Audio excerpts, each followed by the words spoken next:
Have you ever thought about a shield being more than just, a barrier? Today, we're diving into an absolute masterpiece of ancient engineering, the Roman shield.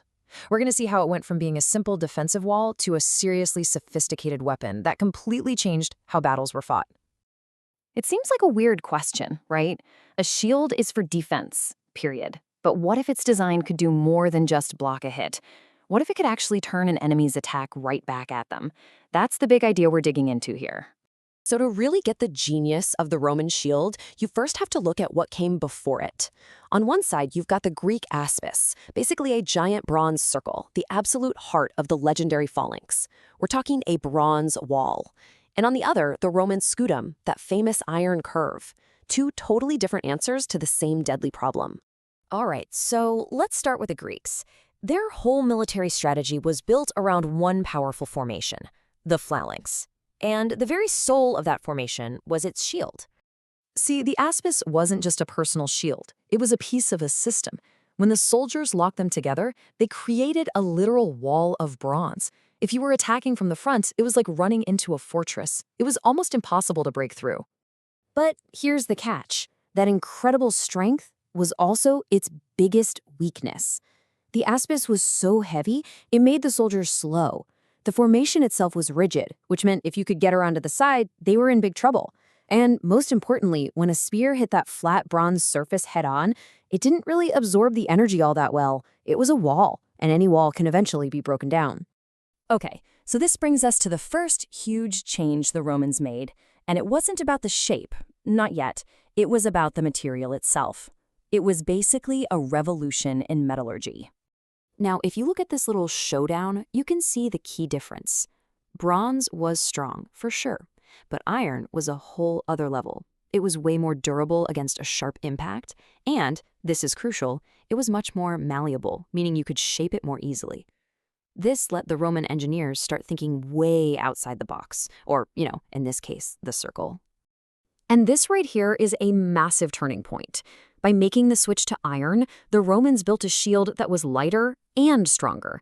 This wasn't just a minor upgrade. It completely changed what a single soldier could do.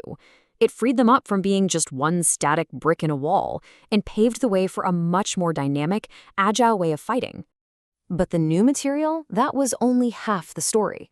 The true masterstroke of Roman genius, the real game changer, was all in the shield's geometry.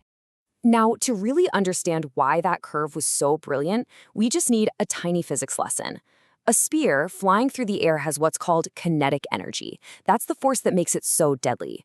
A flat Greek shield had to take all of that energy, all that force, head on. But what if you didn't have to? Okay, so here's how it worked. When a spear hits the scutum's curved surface, that force isn't just stopped, it's redirected. The energy glances off, sliding away from the soldier holding it. And here's the best part. That sudden deflection could actually throw the attacker off balance, creating the perfect opening for a counterattack. It's brilliant. I absolutely love this analogy because it just nails it. The Greek aspis was brute force defense, a wall. The Roman scutum, though, was elegant. It was efficient. It was like a martial artist using an opponent's own strength against them. It was a whole new philosophy of defense. So that's the theory. But how do we know it actually worked that well? Well, this is where modern tech gives us a really fascinating window into the past. Let's look at the data. So to test this, researchers basically built digital versions of both shields in a computer. Then they ran simulations over and over, slamming a spear into them to measure exactly how that kinetic energy was handled on impact. And the results are, well, they're staggering. Just look at this chart. The Roman scutum wasn't just a little bit better. It was in a completely different league at managing the energy of an attack. It didn't just stop the spear, it completely neutralized it. And this gets us to the core finding from all this research.